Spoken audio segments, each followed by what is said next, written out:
ભગવાન જગન્નાથની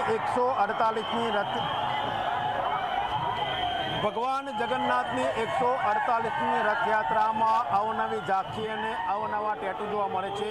આ દ્રશ્ય તમે જોઈ શકો છો મીનાક્ષી રાજપારધીજીના કે જેમને પોતાના માથા ઉપર 3 રાફેલ લગાવે છે, જેમાં ભગવાન જગન્નાથ, બેન સુભદ્રા અને ભાઈ બલભદ્રનો ફોટો જોવા મળે છે। સાથે જ તેમને એક પોસ્ટર બનાવ્યું છે જેમાં લખ્યું છે કે એક પ્લેન ઉડ્યું તો દુશ્મન ભગાડ્યા। એટલે કે પહેલગામમાં જે હુમલો થયો હતો તેની બાદ ઓપરેશન સિંદૂરમાં જે પ્લેન ઉડ્યા એને દુશ્મનોનો ખાત્મો બોલાવ્યો। એક પ્લેન ઉડ્યું તો સૌને રડાવ્યા। એટલે કે બીજું પ્લેન કે જે અમદાવાદથી ટેક ઓફ થયું હતું પરંતુ તે મેઘાનગર ખાતે ક્રેશ થઈને જેમાં સેંકડો લોકોના જીવ ગયા। વાત કરીશું મીનાક્ષીબેન જોડે। મીનાક્ષીબેન, શું મેસેજ આપવા માંગો છો આ થીમ થકી? કર્નલ સોફિયાથી હું ખૂબ જ પ્રભાવિત છું, એટલે મેં આ વખતે ઓપરેશન સિંદૂરની થીમ કરી છે અને હર વખતે ભગવાન રથ ઉપર ફરવા નીકળે છે, આ વખતે મેં રાફેલ ઉપર એમને સવાર કર્યા છે। બીજું એના હિસાબે બહુ ખુશીની લાગણી અનુભવું છું અને બીજી એક દુઃખની લાગણી એના માટે અનુભવું છું કે આપણું પ્લેન ટેક ઓફ થતાં જ ક્રેશ થઈ ગયું, એના માટે ભગવાન ખુદ બી રડી રહ્યા છે। મેં એવું બતાવ્યું છે અંદર। તમે જોયું કે ભગવાન પોતે આ પોસ્ટરમાં રડતા બતાવ્યો છે કારણ કે પ્લેન ક્રેશ થયું છે ને મીનાક્ષીજી પોતે સોફિયાજીથી પ્રભાવિત છે તો તેમને પોતાના ગાલ ઉપર સોફિયાજીનું ટેટુ પણ કર્યું છે। એટલે કહી શકાય કે સેનામાં જે નારી શક્તિની તાકાત છે એ નારી શક્તિની ઝાંખી તેમને અહીંયા કરાયું છે અને સાથે જે લોકોના દુઃખદ અવસાન થયા જેના કારણે ભગવાન પણ રડે છે તેવું પણ તેઓ પોતાના પોસ્ટરમાં દર્શાવી રહ્યા છે। કેમેરા પર્સન એસપી શર્મા સાથે ગૌરવ પટેલ, ઝી મીડિયા, અમદાવાદ।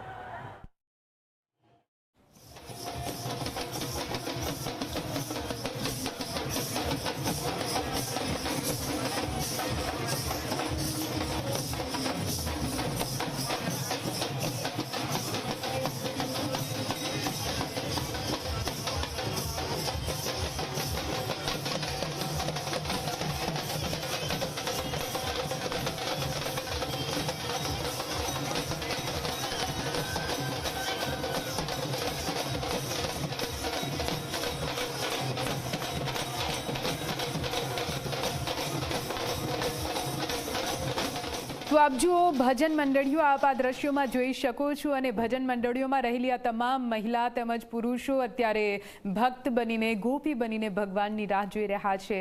એક ઉલ્લાસ, એક ઉર્જા, એક ઉત્સાહ તેમના ચહેરા પર જોવા મળી રહ્યો છે। જ્યારે ભગવાનનો આ અવસર અમદાવાદના આંગણે આવીને ઊભો છે ત્યારે આ તમામ ભક્તો કઈ રીતે અહીં ઉજવણી કરી રહ્યા છે, કઈ રીતે ભજનો ગાઈ રહ્યા છે, કેવી રીતે ભક્તિમાં મગ્ન થઈ રહ્યા છે, ભગવાનમાં લીન થઈ રહ્યા છે, તેના દ્રશ્યો જ ખૂબ જ મહત્વપૂર્ણ બની જાય છે। અલગ અલગ એ તમામ દ્રશ્યો જેનાથી તમને રથયાત્રાની એ ઝાંખી મળે, રથયાત્રા કઈ રીતે આગળ વધી રહી છે તે તમને તેના દર્શન તમે કરી શકો, તેના માટે અલગ અલગ દ્રશ્યો તમે ટીવી સ્ક્રીન પર જોઈ રહ્યા છો। એક તરફ આપ જુઓ, ત્રણેય રથ હવે ધીમે ધીમે આગળ વધી રહ્યા છે। રથની આગળ છે 101 જેટલા ટ્રક જે ભારતીય સંસ્કૃતિની ઝાંખી કરાવી રહ્યા છે અને આ ટ્રક સાથે અખાડા અને ભજન મંડળીઓ જે ગજરાજની આગેવાનીમાં ધીમે ધીમે આગળ વધી રહી છે અને સાથે સાથે ભક્તોનો જમાવડો પણ આગળ વધી રહ્યો છે।